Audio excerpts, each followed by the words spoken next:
hoy, esta clase la vamos a abordar para terminar la temática de salario. ¿Listo? Vamos a ver qué modalidades existen en la legislación laboral colombiana frente a las modalidades de salario. Vamos a ver salario en especie, vamos a ver salario mínimo, salario integral y finalmente vamos a ver qué pasa con las reducciones y retenciones eventuales que el empleador puede realizar frente al salario. ¿Listo? Entonces, modalidades del salario.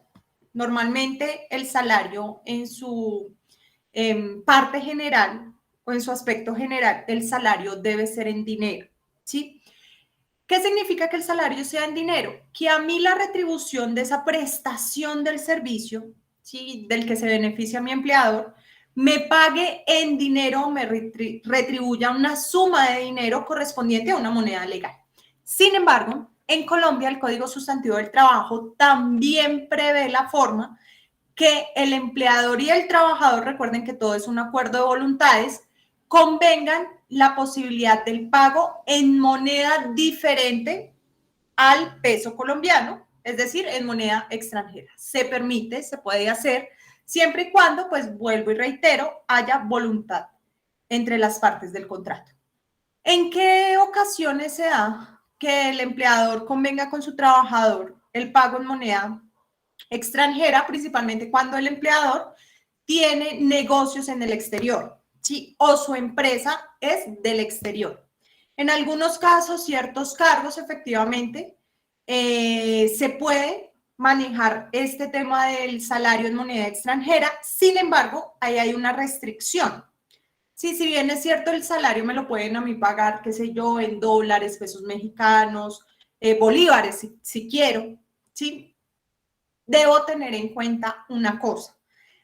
La cotización que se realiza al sistema de seguridad social siempre debe ser en pesos colombianos, ¿sí?, independientemente de la moneda extranjera que se pague el salario. La cotización que el empleador debe hacer al sistema de seguridad social en virtud de la ley 100 del 93, sí o sí debe hacerse en moneda legal nacional, en peso colombiano.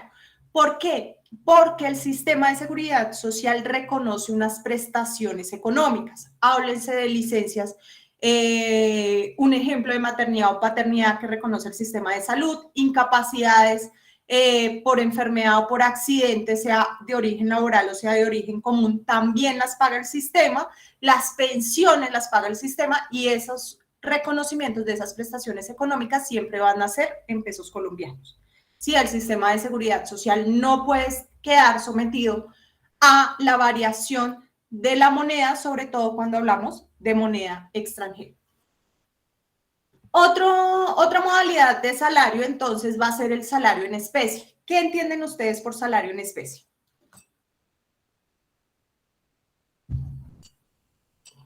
¿Qué entienden o qué saben del salario en especie?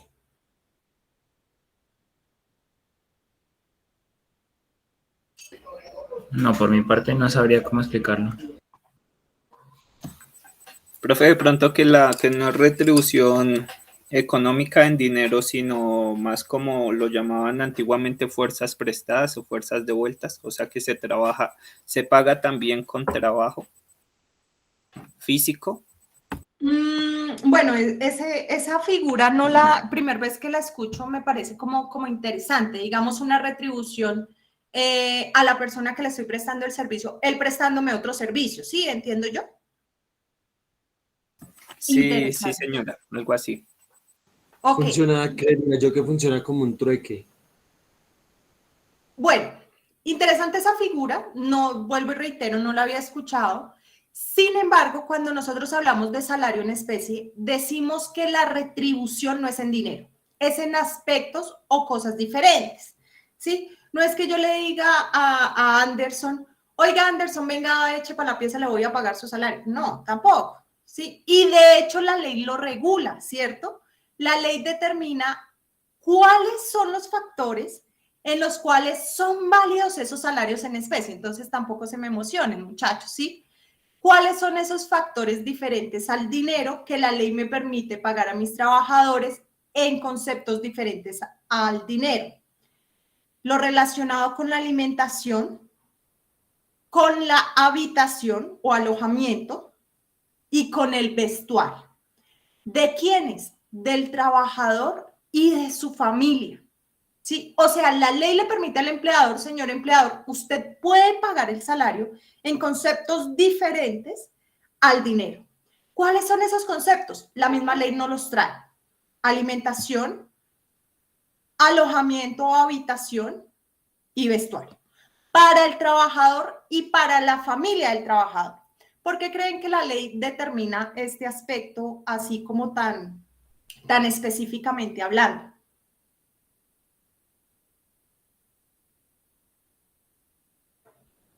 ¿Por qué piensan que lo determina así solo en esos tres aspectos?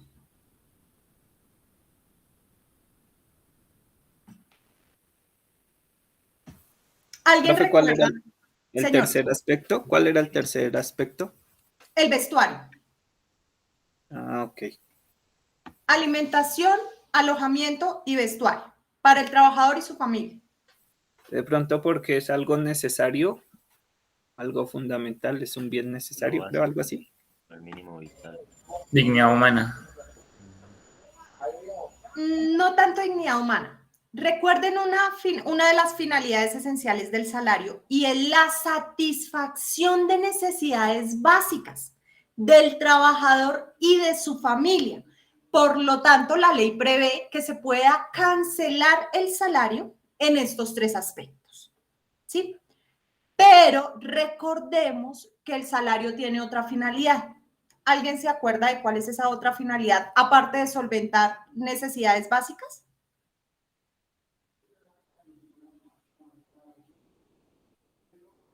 Eran dos finalidades. La una para satisfacer necesidades básicas del trabajador y de su familia, y la otra para qué.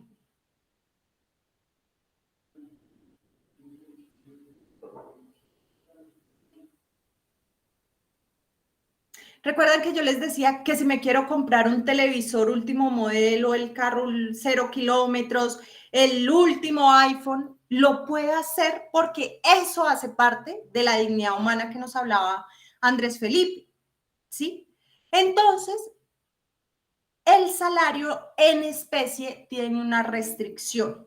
¿Cuál es esa restricción? Que no todo el pago puede hacerse en especie.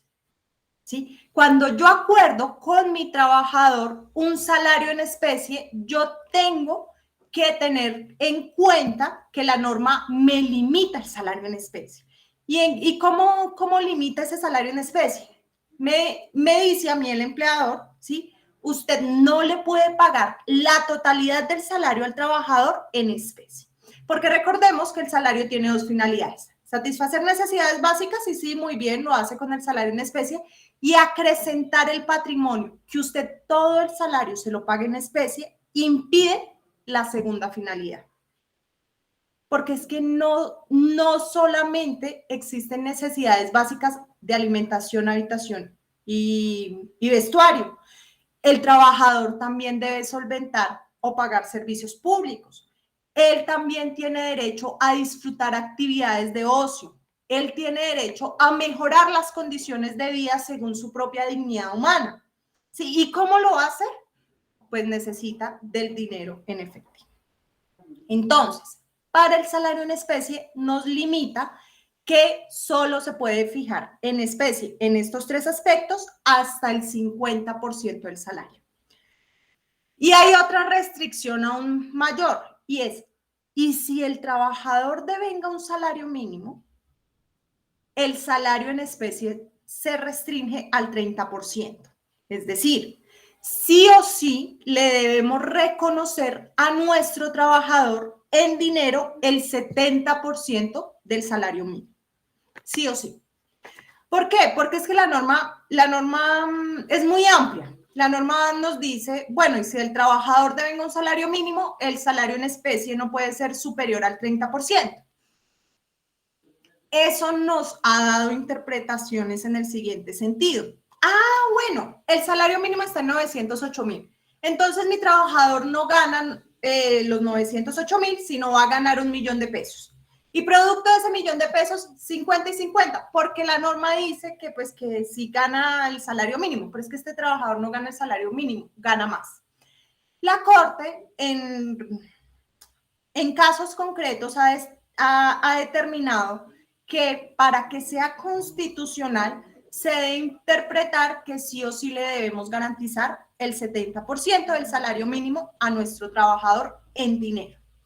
Así gane $1.000 más del salario mínimo, entonces 70% en dinero y el resto puede ser en especie.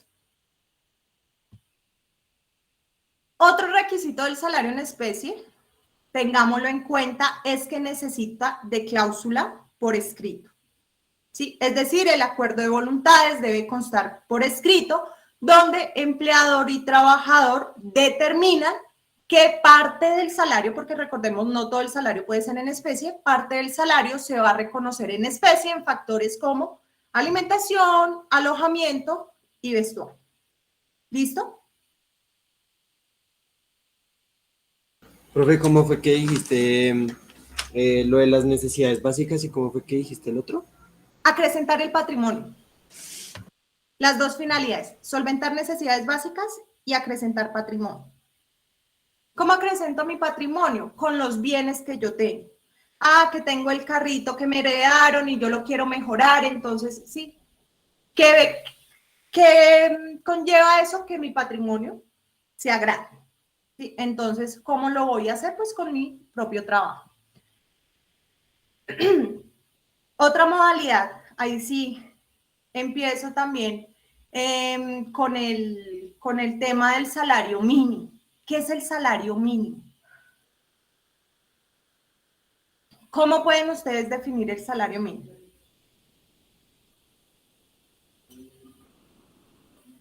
¿Se acuerdan de un principio por allá de mínimo vital?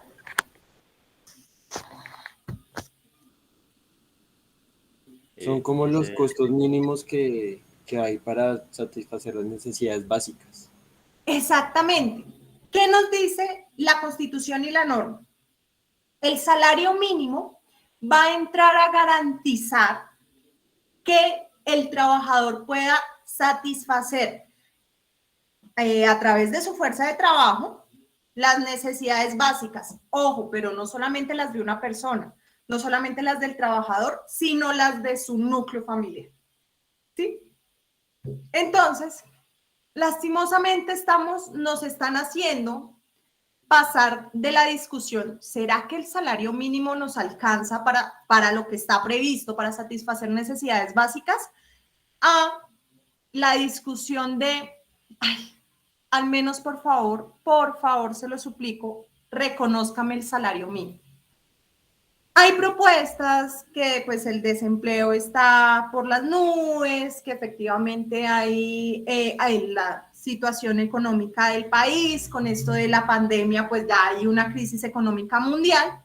Entonces pasamos del discurso de, ¿será que ese salario mínimo que se supone que debe garantizar las necesidades básicas del trabajador y la familia del trabajador alcanza? ¿Sí? Para comprar la canasta familiar, pagar un arriendo, ¿sí? O un techo donde vivir, sirve para proveer educación a los hijos. ¿Sí? Todas estas necesidades que va a tener este núcleo familiar. Oiga, no me ponga políticas de empleo de jóvenes en el sentido de que a ellos ya no van ni siquiera a recibir el salario mínimo, porque eso es lo que se estaba discutiendo hace 2 años más o menos. Si no reconozcan, como son jóvenes, viven con los papás, ni estudian ni trabajan según ellos, entonces ellos no tienen necesidades, miren, contraten jóvenes y páguenles solamente el 75%, era la empresa, era la propuesta que hacían las empresas, los empleadores. Entonces eso fue un boom porque efectivamente va en contra de lo que dice la Constitución frente al salario mínimo. Oiga, es que el mínimo al menos cubre necesidades básicas. Entonces ya nos cambiaron el chip y ya las discusiones del salario mínimo, si alcanzan o no alcanzan, pasaron a ser, oiga, venga, reconózcame el mínimo, que ese mínimo sí me sirve, ¿sí? Entonces, bueno, eso es a modo de reflexión para que no nos dejemos meter como los dedos a la boca con esas discusiones políticas, ¿no? ¿Cómo se fija el salario mínimo en Colombia? Hay dos formas de fijar el salario mínimo. La primera es en virtud de un proceso que en derecho laboral se conoce como negociación colectiva, ¿sí? En lo cual dentro de una empresa se negocia colectivamente un grupo de trabajadores, ¿sí? Propio del derecho de asociación sindical o de la unión de trabajadores, así no sean sindicalizados, a las exigencias de su empleador para fijar salarios mínimos. Esta fijación de esos salarios mínimos a través del proceso de negociación colectiva que culmina con una convención o un pacto colectivo, fijamos un salario mínimo, pero ese salario mínimo solo nos va a regir dentro de la empresa, ¿sí? Donde se realizó el acuerdo. ¿Qué nos dicen frente al salario mínimo convencional? Así se denomina este tipo de salario. Que sí o sí debe ser mayor al salario mínimo legal. ¿Listo? Producto del proceso de negociación colectiva que termina con una convención o un pacto colectivo propio de la unión de trabajadores dentro de una empresa. Por otro lado, vamos a encontrar el salario mínimo legal. Resulta, a ver, les cuento, muchachos, que en Colombia el salario mínimo legal se fija a partir de una concertación tripartita, se llama eso. ¿Por qué tripartita? ¿A qué les suena eso de tripartito?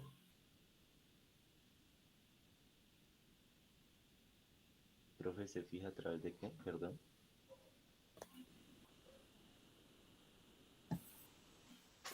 Que involucra a tres personas.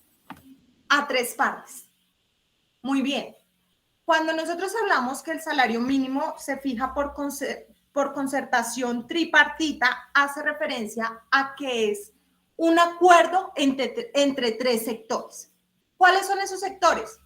Grupo de empleadores, grupo de trabajadores y Estado. ¿Sí? ¿Qué van a hacer ellos? Más o menos, a finales de noviembre empiezan, si ustedes les gustan las noticias, empiezan por las noticias, empezaron a reunirse empresarios y trabajadores piden, por lo general siempre piden el 10%. Y los empleadores siempre ofrecen el 3, 4, 2%, dependiendo de la inflación en el año. ¿Qué pasa con ese acuerdo? Ellos se deben reunir para llegar a una concertación, es decir, para llegar a un acuerdo de cuánto en porcentaje se va a subir al salario mínimo. ¿Sí? Si ellos no llegan a un acuerdo a un tiempo máximo, regálenme un momento.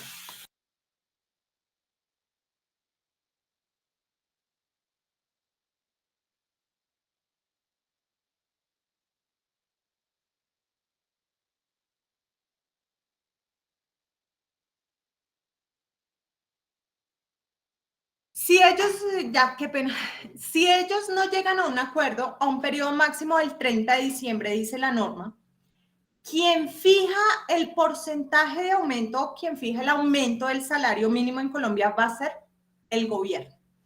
El presidente emite un decreto ante la falta de concertación de estos, sobre todo de estos dos sectores, ¿sí? Y es el gobierno que por decreto presidencial emite el porcentaje, ¿sí? Por lo menos el año pasado fue un aumento del 3.5% del salario mínimo. Y así nos han traído. Gobierno Santos no aumentaba más del 7%. Con el gobierno de Uribe se bajó de 2 cifras, siempre fue por debajo del 10%. Anteriormente al gobierno de Uribe el aumento era de 2 cifras, era por encima del 10%. Sin embargo, pues todo está justificado en la economía, sobre todo en la economía y en la inflación. Entonces, A final de año sabremos cuánto nos van a aumentar el porcentaje del salario mínimo, y ese salario mínimo lo que hace es modificar todos los acuerdos de voluntades. ¿Por qué? Porque ningún salario puede estar por debajo de lo que el gobierno ha establecido como salario mínimo legal. Si llega a estar por debajo, ¿sí?, en un trabajador que cumple una jornada máxima, así que eso lo vamos a ver la próxima clase, sí o sí lo modifica y tiene que reconocer el empleador el salario mínimo legal, aunque sea. Para este año, muchachos, salario mínimo, 908.526 pesos. Auxilio de transporte está en 106.000 algo, si mal no recuerdo. Esperen un momento. 106.454. Te llega este señor, este señor que está montado por allá en la presidencia, que parece hasta candidato presidencial, no sé cuándo vaya a dejar de ser candidato, pero bueno, este señor sale el año pasado celebrando que el salario mínimo está por encima del 1.000.000 de pesos, lo cual es mentira, ¿sí? Porque el salario mínimo es de 908.526, solo que al sumarle el auxilio de transporte, sí supera el 1.000.000 de pesos, pero es que el auxilio de transporte, el artículo 128 del Código Sustantivo dice, no constituye salario lo correspondiente que le dé el empleador al trabajador por medios de transporte. Lo que pasa es que para efectos de prestaciones sociales se tiene en cuenta el auxilio de transporte, pero es solamente para esos efectos. El auxilio de transporte no está destinado ni para cubrir necesidades básicas ni para acrecentar el patrimonio del trabajador.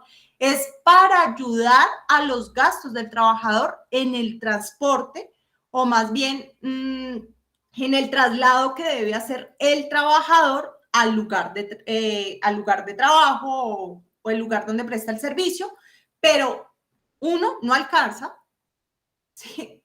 Porque ¿cuánto está el transporte público? En Tunja, que es uno de los económicos, está en 1.800, ¿sí? En otras ciudades supera los 2.000 hace rato. Entonces, o sea, de ahí que ni siquiera alcanza, pues, que sea para satisfacer necesidades básicas o acrecentar el patrimonio, pues como que uno lo duda demasiado. Eso respecto al salario mínimo. No sé si hay alguna pregunta. ¿Vamos bien? Listo. Salario integral. ¿Qué es el salario integral? Es el pacto o el acuerdo de voluntades entre trabajador y empleador de que en un único pago, ¿sí?, de que en un único pago se le cancele al trabajador recargos de horas extras, recargos nocturnos, recargos por trabajos en días de descanso, que se le cancele al trabajador prestaciones sociales, beneficios extralegales, ¿sí?, en un único pago de forma mensual. Es decir, aquel trabajador que tenga salario integral, ¿sí?, el empleador no está obligado a reconocerle prestaciones sociales, no está obligado a reconocerles horas extras, no está obligado a reconocerles recargos nocturnos, que si trabajó un domingo o un festivo, no está obligado a reconocer esos recargos extraordinarios por esos trabajos en días de descanso, ¿sí? Sin embargo, el salario integral tiene unos requisitos. ¿Cuáles son los requisitos? Cláusula por escrito. Yo no solamente puedo decirle a mi trabajador, oiga, señor trabajador, le voy a pagar y reconocer un salario integral, sino que el trabajador me debe aceptar y debe firmar el acuerdo. Les hago la siguiente pregunta. ¿Alguien sabe mínimo cuánto debe ser el salario integral? ¿Ha escuchado algo de salario integral? Por ahí. Creo que 400.000, profe. Creo. Uy, No sé. 400.000, me mataron. ¿No? Sí, el salario mínimo está en 908.000.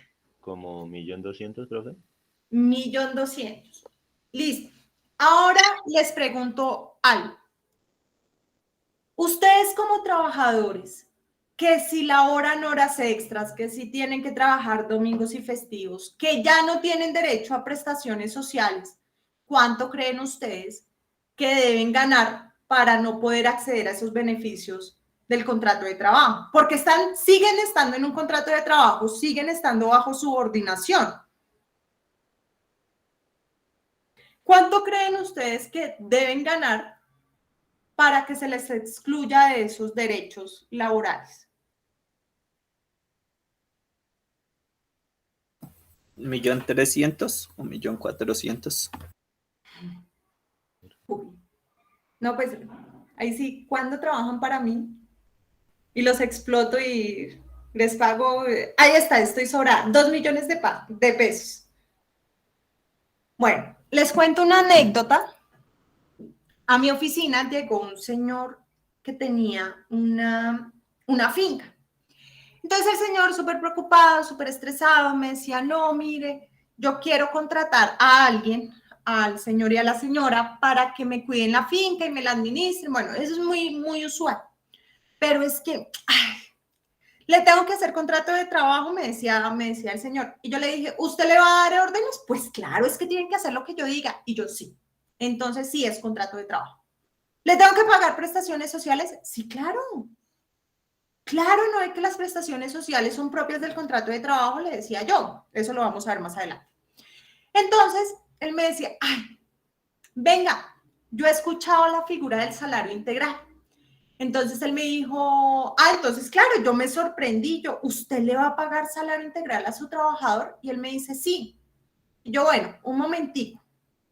Ahí sí, espérate. ¿Cuánto le vas a pagar a tu trabajador?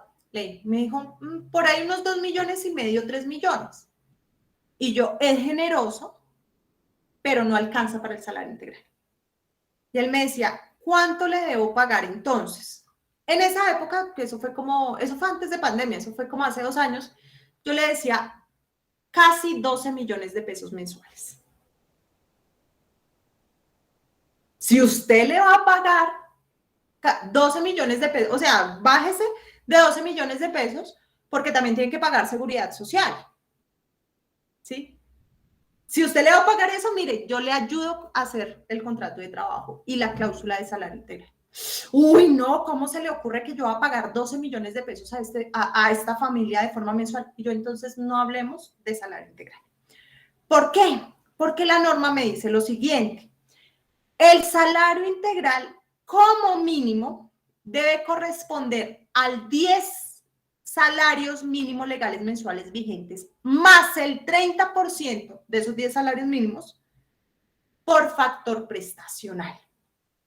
¿Sí? Es decir, en otras palabras, el trabajador que esté con pacto de salario integral debe recibir como mínimo 13 salarios mínimos legales mensuales vigentes.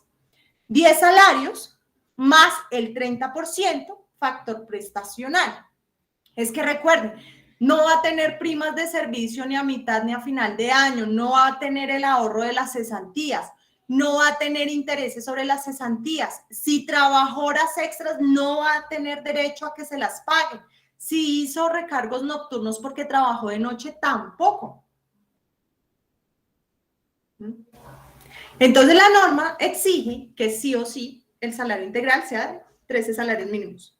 Ojo, señores futuros empleadores, con esos pactos de salarios integrales y no reconocer prestaciones sociales y todos los derechos derivados al salario, al contrato de trabajo. Otro aspecto que debemos tener en cuenta de nuestro salario integral. Debemos reconocer de todas formas vacaciones. Debemos cotizar al sistema de seguridad social y pagar para fiscales. ¿Sí? Vacaciones, sí o sí, toca reconocerlas. Sistema de seguridad social, toca reconocerlo también. Y pagar para fiscales. Para fiscales son, por así decirlo, unos impuestos que se le generaron al empleador para pagar al ICBF, SENA y Caja de Compensación Familiar por cada trabajador que él tenga. ¿Sí?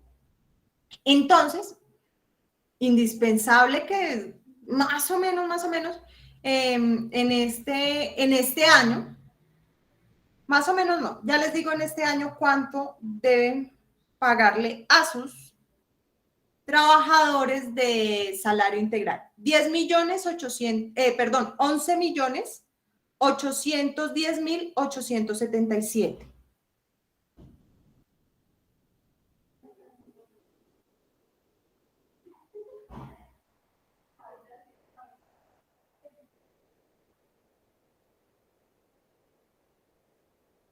11.810.877. Recordemos que 908.526 es el salario mínimo legal y son 13 salarios mínimos. Ahí sí, válganme la redundancia, como mínimo para hablar de salario integral. Entonces, una vez esto, ya vimos las modalidades más importantes del salario en Colombia, ¿sí? Salario en dinero, salario en especie, salario mínimo y salario integral. Vamos a ver qué pasa con los descuentos. ¿Qué dicen ustedes? ¿Será que el empleador me puede descontar X suma de dinero del salario?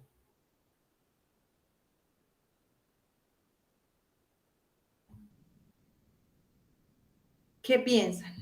¿Será que sí? ¿Será que no? Yo creo que sí. Sí, Creo que a por veces cualquier lo concepto. converso. Sí. Te pongo este ejemplo, Anderson. Yo estoy que los contrato. No, mentiras. Es molestando. Tú laboras, prestas tus servicios y estás súper confiado de que te va a llegar tu salario. Y llega Sergio y me dice, o bueno, le dice a tu jefe, es que Anderson me debe 1.000.000 de pesos. Yo sé que usted todavía no le ha pagado el salario. Tu salario es de un mínimo.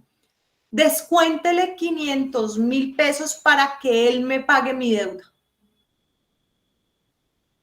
¿Será que el empleador lo puede hacer? No, profe.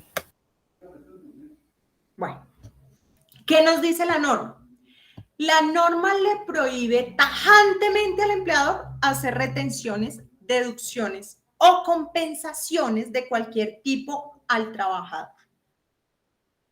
¿Sí? Es la regla general. El empleador no puede hacer descuentos, no puede retener sumas del salario, no puede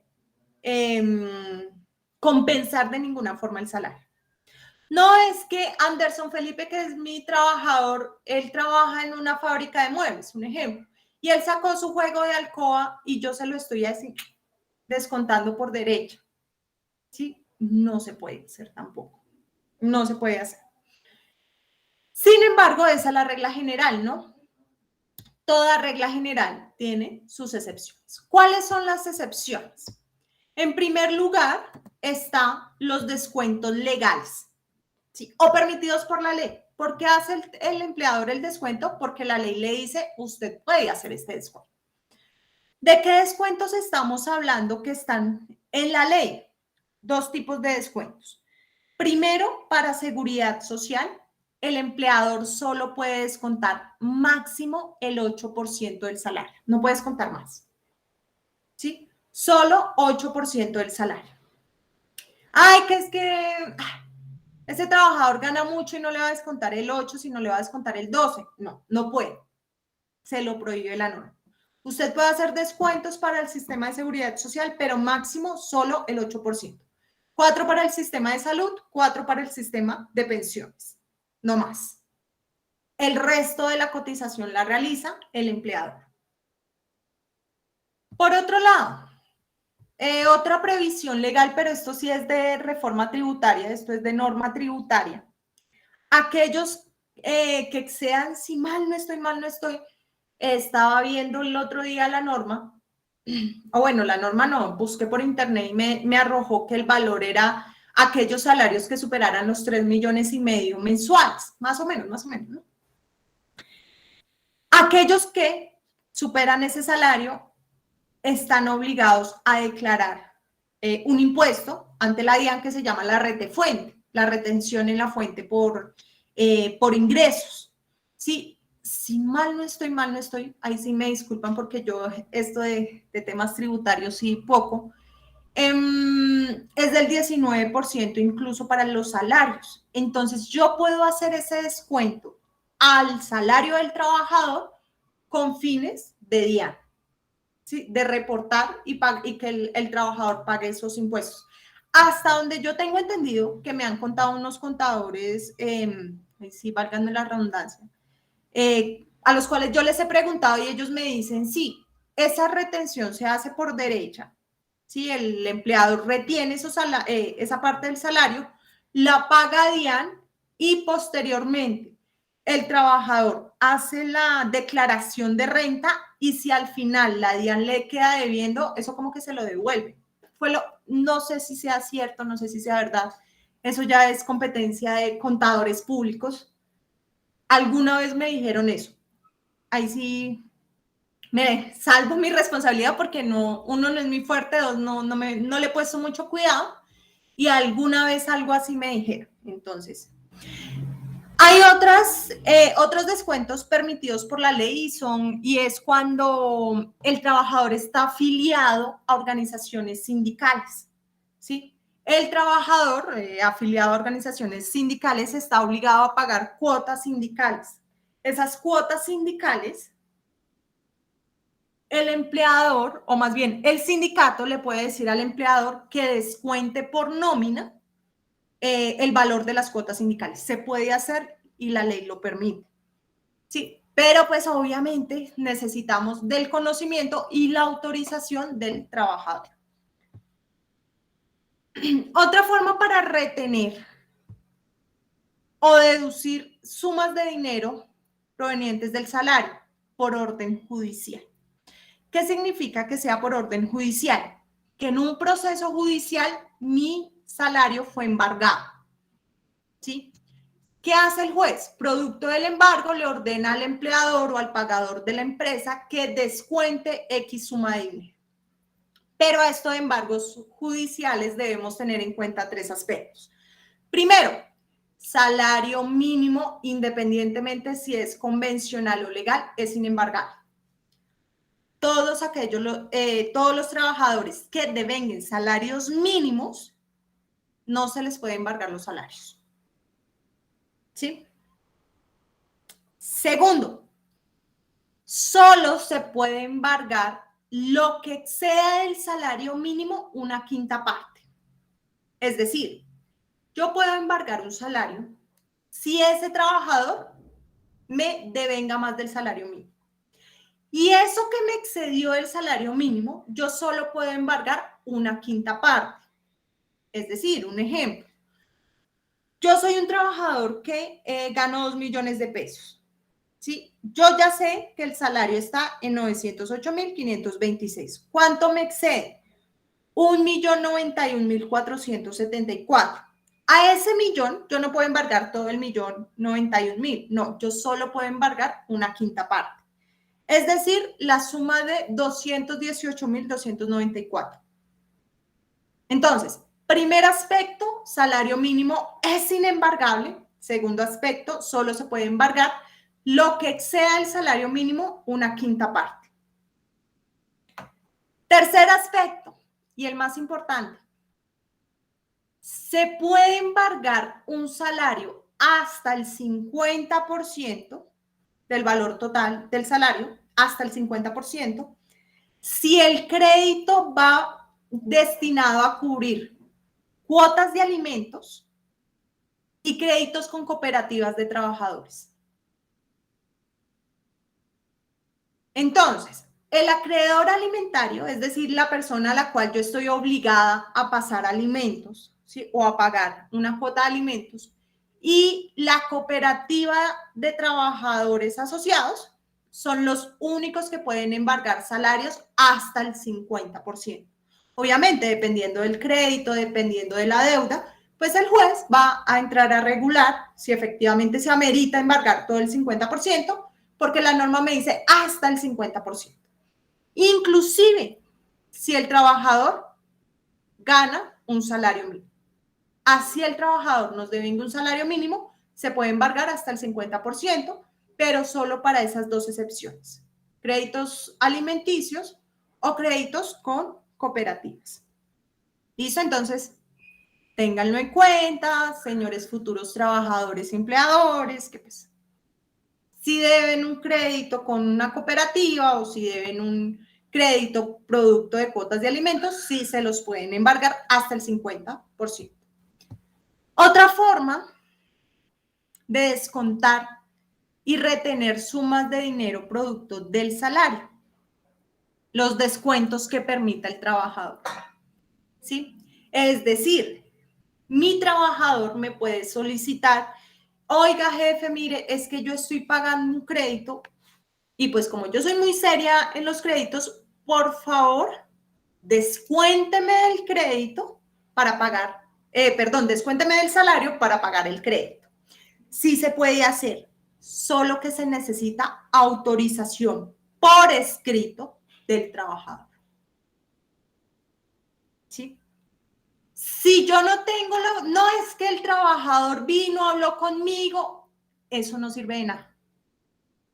Porque la única forma para que tenga validez ese descuento que yo le estoy haciendo a mi trabajador, porque él me pidió que se lo descontara por derecha, es la autorización por escrito, firmada del trabajador, y que sea específica para saber cuál es la obligación que le está pagando. Lo mismo sucede con los créditos por libranza. Yo voy al banco, a una entidad bancaria, solicito un préstamo y le digo al banco: oiga, señor banco, por favor, yo le voy a pagar por nómina. Entonces el banco se entiende con el empleador, pero se requiere firma del trabajador y por escrito. De todas formas, nosotros debemos tener en cuenta que sí o sí al trabajador se le debe reconocer, o más bien respetar, hasta el 50% de su salario. Ya efectuándole todos los descuentos, yo sí o sí le tengo que estar pasando a mi trabajador el 50% de su salario. Que es que con el descuento de ley de la seguridad social, con el embargo que tiene por alimentos, solo le queda un 10% para libranza. Bueno, ese no es problema del empleador. Él está cumpliendo con lo que dice la ley, porque la ley le dice: una vez efectuados todos los descuentos, sí o sí le debemos entregar al trabajador 50% del salario. ¿Listo? Por último, el empleador puede hacer préstamos o anticipos a su trabajador del salario y los puede descontar del siguiente periodo. ¿Qué necesitamos? Autorización por escrito. Sí, es decir, mi trabajador me puede solicitar anticipos, yo como empleador se lo puedo dar, y al siguiente mes o en el siguiente periodo de nómina, yo le descuento. Debo tener en cuenta algo, me pareció un poquito como, Dios mío, como absurdo algo que vi, que una persona cercana hizo un anticipo y eso le empezaron a cobrar intereses y yo, Dios santo. Esas empresas que no están asesoradas, sí, definitivamente. ¿Por qué lo digo? Porque el artículo 153, si quieren anótenlo para futuros inconvenientes que tengan como trabajadores o empleadores, el artículo 153 del Código Sustantivo del Trabajo prohíbe expresamente a los empleadores cobrar intereses por préstamos o anticipos de salario. No lo puede hacer. Señor empleador, usted va a prestar una suma de dinero, préstese, pero no busque ganar ningún tipo de interés porque el Código Sustantivo lo prohíbe. ¿Sí? ¿Qué sucede con esto? ¿Qué dice el 153? Él me autoriza únicamente a cobrar interés cuando el préstamo fue destinado para adquisición de vivienda, para mejora de vivienda, para el pago del crédito hipotecario, ¿sí?, de la vivienda del trabajador. Y limitado a los intereses que autoriza la Superintendencia Financiera respecto a préstamos de vivienda. ¿Sí? No es que le voy a cobrar el 5% del préstamo anticipo que me hizo el trabajador. Es ilegal. Profe, bueno, y a todas estas, estos empleadores que no se asesoran, ¿sí? Y empiezan a hacer descuentos, ¿qué pasa con ellos? Resulta que en el artículo 62 del Código Sustantivo del Trabajo existe una figura que la vamos a ver con detalle si alcanzamos más adelante. Hay una figura que se llama despido indirecto. ¿En qué consiste el despido indirecto? En que yo como trabajador puedo renunciar y razonar, o más bien argumentar mi decisión en la culpa del empleador, ¿sí? Es decir, yo puedo finalizar mi contrato de trabajo y puedo, al momento de presentar mi renuncia, ¿sí? Decir, yo renuncio porque el empleador hizo tal cosa. ¿Y cuál es tal cosa? Hacer algo que le prohibía la ley. Y recuerden que los descuentos están prohibidos por la ley, a menos de que nos encontremos en las excepciones que acabamos de ver, ¿sí? Entonces, ¿yo qué hago? Ahí sí, me despido, ¿sí? O sea, presento mi renuncia, pero le echo la culpa al empleador. Y al echarle la culpa al empleador, se configura el despido indirecto. ¿Qué da lugar el despido indirecto? A una indemnización por despido injustificado. Es como si el empleador hubiese terminado el contrato de trabajo sin ninguna justificación, sin razón alguna, ¿sí? Y me da lugar a la indemnización por despido injustificado. Rápidamente, porque vuelvo y reitero, yo creo que lo vamos a ver en dos o 3 semanas, entonces nos alcanza el tiempo, pero se los digo rápido. Si tengo un contrato de trabajo a término fijo, digamos, voy en el segundo mes y este empleador, muy abeja, muy avispado, él me descontó sin yo haber autorizado. Y por más de lo que me dice la ley, es decir, yo solamente tengo seguridad social, 8%, y me empieza a generar descuentos superiores. ¿Qué hago? Mi contrato de trabajo es a término fijo de 10 meses, un ejemplo. Al segundo mes presento mi renuncia, imputo al empleador la conducta del empleador como culpable de esa decisión y solicito la indemnización por despido injustificado. ¿A cuánto equivale? A los 8 meses que me faltaron por cumplir en el contrato de trabajo. Interesante, ¿no? No muchos lo saben, sobre todo no muchos empleadores, pero imagínense.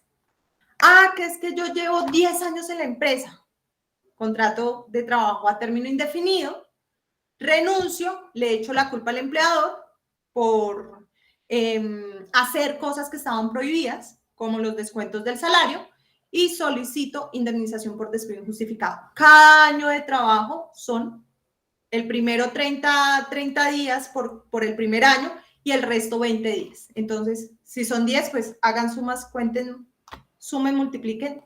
Son como más o menos, 2 por 9, 18, son 180 más 30, son 210 días de salario. Muy bueno para contratos de trabajo a término fijo. Pero eso pocos empleadores lo conocen, pocos empleadores lo hacen. De hecho, muchos empleadores lo hacen sin medir las consecuencias. Por ahí tengo un caso cercano que sucedió algo muy similar. Entonces, ojo, señores futuros empleadores.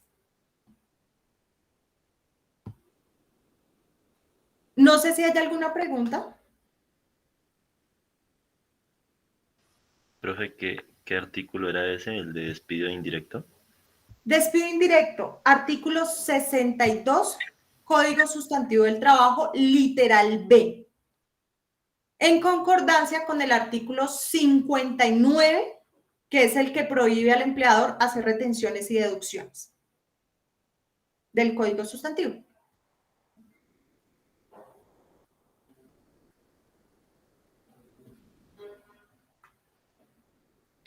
Listo, muchachos. Entonces yo creo que no siendo más, dejamos la clase hasta aquí. Voy a detener la grabación y nos veríamos el próximo martes. ¿Listo?